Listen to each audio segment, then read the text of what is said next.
see you're back from Jerusalem. I hear there was quite an exciting celebration, even riots. There was much rejoicing and singing and praising God, if that's what you mean. The people were so happy, and the 7 days of the Passover feast passed so swiftly that they celebrated for another 7 days. Mass hysteria, mob reaction, emotional outlet. No. It was the genuine worship of the true God of Israel. What good did it do you? Or the people? 14 days wasted. Wasted?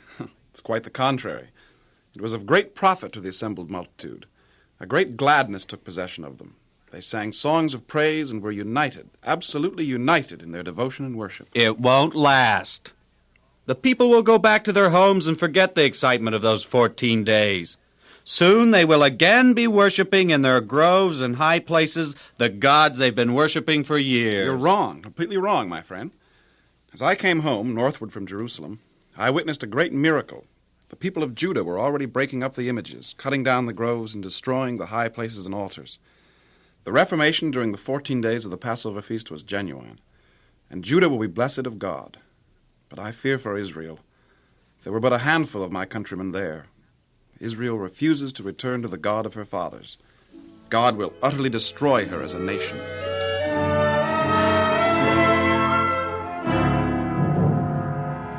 I sent for you, Azariah, because you are brave and faithful to your beliefs and duties. You've been strong to resist evil, and you're zealous for the work of God. Be it known unto my king that I shall always stand for the right against kings, or powers, or principalities, though the heavens fall around me. Would that Judah had regiments of such brave and faithful men. Then could God make his people a great people, carrying to the world the good tidings of a merciful and loving God. The Lord worketh with many or with few, your majesty. Well said, Azariah, but seldom recognized as truth. And may the Lord use you in the task I am about to give unto your charge. Yes, your majesty. The Lord, through Moses, set aside the tribe of Levi to be priests and ministers in the temple and to the people. This has not been followed completely in Judah or Israel since the days of David and Solomon. You will be in charge of restoring this God-given practice. Appoint the course of the priests and the Levites after their courses, every man according to his service. The priests...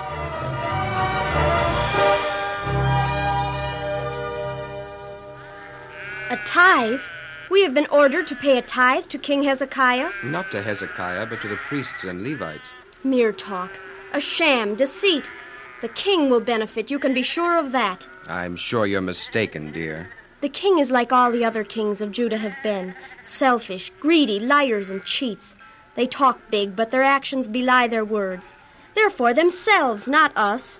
The king was the first to pay tithe. He has already given of his tithe and first fruits, assuming a full proportion of the offerings as his own responsibility. Oh, sure he has. He is restoring to full duty the Levites. They have to eat, someone has to support them, and the work of ministering unto the temple and the people. Well, this is in the law of Moses, and King Hezekiah is for King Hezekiah, and we are going to be for us. Anyway, we can't afford to pay tithe, and you know it. God will bless us. God will bless us?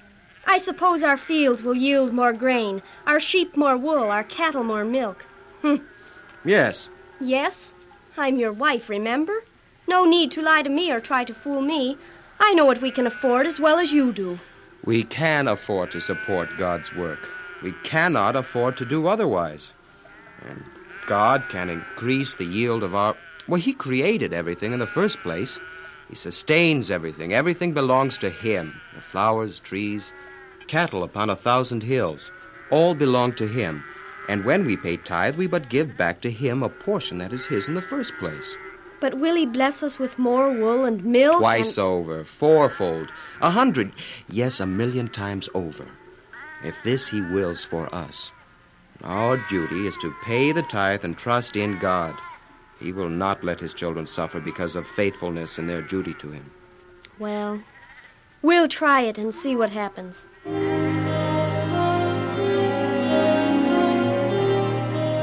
Have the people responded by giving tithe and the first fruits of their harvest? Oh, I beg thee, O king, come and see for thyself. See, O king, the people have responded far beyond anything that I myself expected. We are already hard to it to find the proper storage places. The Lord is gracious and merciful, his wonders to perform. And this is just the beginning of the 3rd month, the beginning of the harvest, Your Majesty. It continues through the 7th month. Surely the Lord shall bless the people for their generous giving.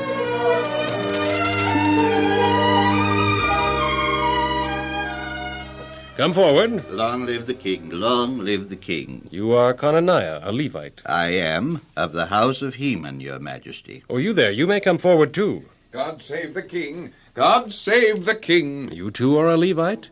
Kore by name. I am, Your Majesty, of the house of Imnah. Azariah, faithful high priest of the living God, command these men according to our decision. With His Majesty's permission, we shall retire to my quarters. The planning and instructions will take many hours. Permission granted. Long live the king! Long live the king! Before you go, Azariah, tell me, all the tithes and offering received, the huge stores of produce, is this the total amount received, or have the priests and Levites already been supplied with their portions?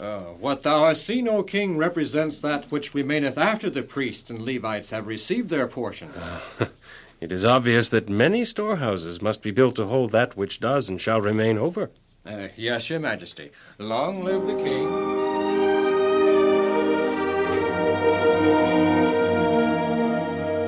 It is understood, then, Conaniah, that you and your brother Shimei will be over a committee to build storehouses for the tithes and the first fruits. Yes, Your Grace. And you, Corey, will build storehouses and have charge of all the free will offerings. With God's help, I shall do my best, Your Grace. Forget not to appoint officers to distribute portions to priests and Levites living in the priestly cities and rural areas. Do ye this in accordance with the law of Moses and the will of God.